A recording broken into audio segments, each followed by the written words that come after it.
এজন্য বিপদে পড়লে আমরা চাইবো কার কাছে? আমাদের যাই দরকার হোক আমরা ফরিয়াদ করব কার কাছে? নাকি মাজারে যেয়ে চাবেন? মাজারে যেয়ে চাবেন? অনেকে তো মাজারে যেয়ে কপাল ঘষে, আছে না নাই? মাজারে যেয়ে সন্তান চায়, আছে? এই এলাকায় নাই, এই এলাকার লোকদের আকীদা খালেস আমি জানি। মাজারে যেয়ে কপাল ঘষে আর সন্তান চায়। আচ্ছা, মাজারে গেলে সন্তান পাওয়া যায়? আচ্ছা, মাজারে না গেলে যদি বাচ্চা না হতো, গরু ছাগলের যে বাচ্চা হয় ওরা কোন মাজারে মানত করে বলেন? কথা কি বুঝতেছেন? এই যে প্রতি বছর গরু ছাগল ভেড়া এগুলো যে বাচ্চা দেয়, এরা কোন মাজারে যে মানত করে? এজন্য চাইতে হবে একজনের কাছে, তিনি কে? আমার প্রিয় পটুয়াখালীবাসী, মাজার জিয়ারত করা সুন্নাহ। আমরা মাজার জিয়ারত করব, আল্লাহ ওয়ালাদের কবরে যাব, আমরা সেখানে যে সালাম দিব, দোয়া করব, নিজের জন্য করব, কবরে শুয়ে থাকা মাইয়েতের জন্য করব, পুরো মুসলিম উম্মার জন্য করব। কিন্তু কবরে যিনি শুয়ে আছে ওই বাবার কাছে সন্তান চাওয়া যাবে? চাকরি চাওয়া যাবে? সফলতা চাওয়া যাবে? সফলতা দেয় কে? সবাই বলেন নাই, আওয়াজ করে বলেন, সফলতা দেওয়ার মালিক কে? এক কথাই রব্বুল আলামিন বলেন, ওয়া ইয়ামসাসকাল্লাহু বিদুররিন ফালা কাশিফা লাহু ইল্লা হু ওয়া ইয়ুরিদকা বিখাইরিন ফালা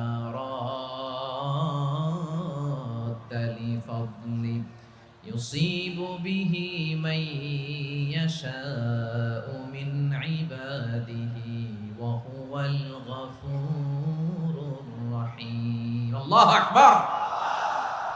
আল্লাহ বললেন, ওয়া ইয়ামসাসকাল্লাহু বিদুররিন ফালা কাশিফা লাহু ইল্লা হু।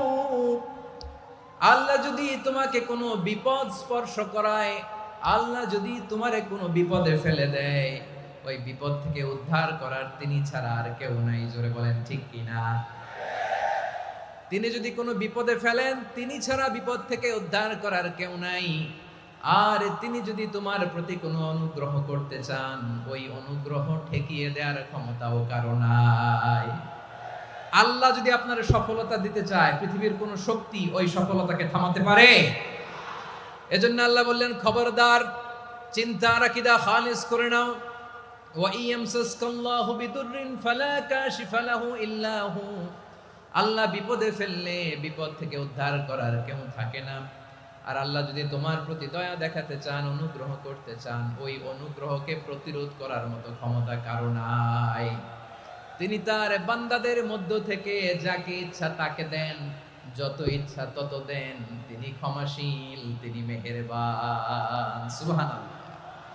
তিনি ক্ষমাশীল, তিনি মেহেরবান। তাহলে এই আয়াত থেকে আমরা বুঝতে পারলাম, আমরা যদি বিপদে পড়ি আমাদেরকে কেউ বাঁচাতে পারে না। আমার বাবা আমারে বাঁচাতে পারে? হ্যাঁ? আমার মা আমাকে বাঁচাতে পারে? আমার বন্ধু আমারে বাঁচাতে পারে? আমার দলের কর্মী আমাকে বাঁচাতে পারে? আমার পীর সাহেব আমারে বাঁচাতে পারে?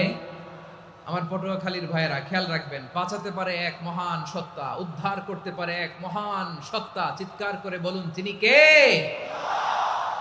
আবার আল্লাহ বললেন, আম্মাই ইউজিবুল মুত্তাররা ইযা দাআহু ওয়া ইয়াকশিফুস সুআ ওয়া ইয়াজআলুকুম খুলাফাআল আরদ আইলাহুম মা'আল্লাহ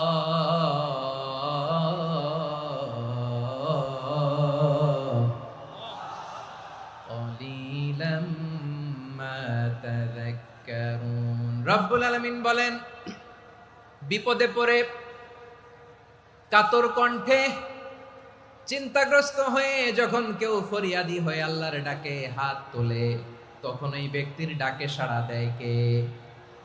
সবাই বলুন। কণ্ঠে বিপন্ন অবস্থায় আপনি যখন কেঁদে কেঁদে হাত তুলে আপনার দুঃখের কথা জানান, আপনি যখন ডাকেন তারে, তখন আপনার ডাকে সাড়া দেয় কে?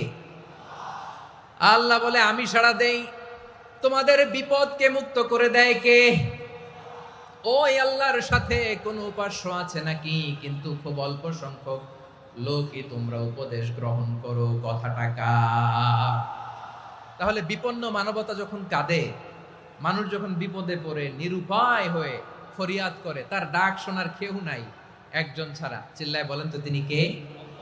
এজন্য আমরা ফরিয়াদের হাত কার দিকে তুলব? প্রিয় পটুয়াখালী, বলেন ফরিয়াদের দুটো হাত আমরা কার দিকে তুলবো? এবং খেয়াল রাখতে হবে, মাথার সাথে সেট করে নিতে হবে, আল্লাহ ছাড়া আমাকে উদ্ধার করার কেউ নাই। এই পৃথিবীতে কেউ আপন না। প্রিয় ভাইরা, বিপদে বললে বোঝা যায় কেউ আপন না। আপন শুধু একজন মহান সত্তা, তিনি কে?